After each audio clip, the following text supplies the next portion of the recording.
નમસ્કાર દર્શક મિત્રો, આપ જોઈ રહ્યા છો હિંમતનગર ખબર ન્યૂઝ। જોઈએ આજના મહત્વના સમાચારમાં। તિરંગાના રંગે રંગાયું હિંમતનગર। મહિલાઓએ સૈન્યના સૂર્યની તિરંગા યાત્રાથી સન્માનિત કર્યું। લાલ સાડી, સિંદૂર અને દીપક દ્વારા સૈન્યથી સૂર્યતા દર્શાવી।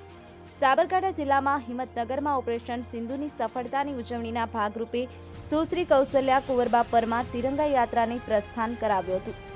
આ યાત્રા નલિલકાંત ગાંધી ટાઉન પુલથી નીકળી વિવિધ વિસ્તારો ફરી ટાવર રોડ સુધી યોજાઈ હતી। આ યાત્રામાં મહિલાઓએ લાલ સાડી, સિંદૂર અને દીપક દ્વારા સૈન્યની શૌર્યતા બિરદાવી હતી। શૌર્યવાન અને પરાક્રમી ભારતીય સેના દ્વારા પાકિસ્તાન પર કરાયેલી કાર્યવાહીને બિરદાવવા ઓપરેશન સિંધુની સફળતાના ભાગરૂપે યોજાયેલી આ તિરંગા યાત્રામાં દેશભક્તિનો માહોલ ઠેર ઠેર જોવા મળ્યો હતો। આ તિરંગા યાત્રામાં નગરપાલિકા પ્રમુખ શ્રી વિમલભાઈ ઉપાધ્યાય, મહિલા અગ્રણી નીલાબેન પટેલ, કાજલબેન દોશી, નિર્મલાબેન પંચાલ, અગ્રણી શ્રી મહેન્દ્રસિંહ રહેવર સહિત વિવિધ સંગઠનની મહિલાઓ મોટી સંખ્યામાં ઉપસ્થિત રહી હતી। અતુલ પરમાર, હિંમતનગર ખબર ન્યૂઝ, રમેશ સત્યની સાથે।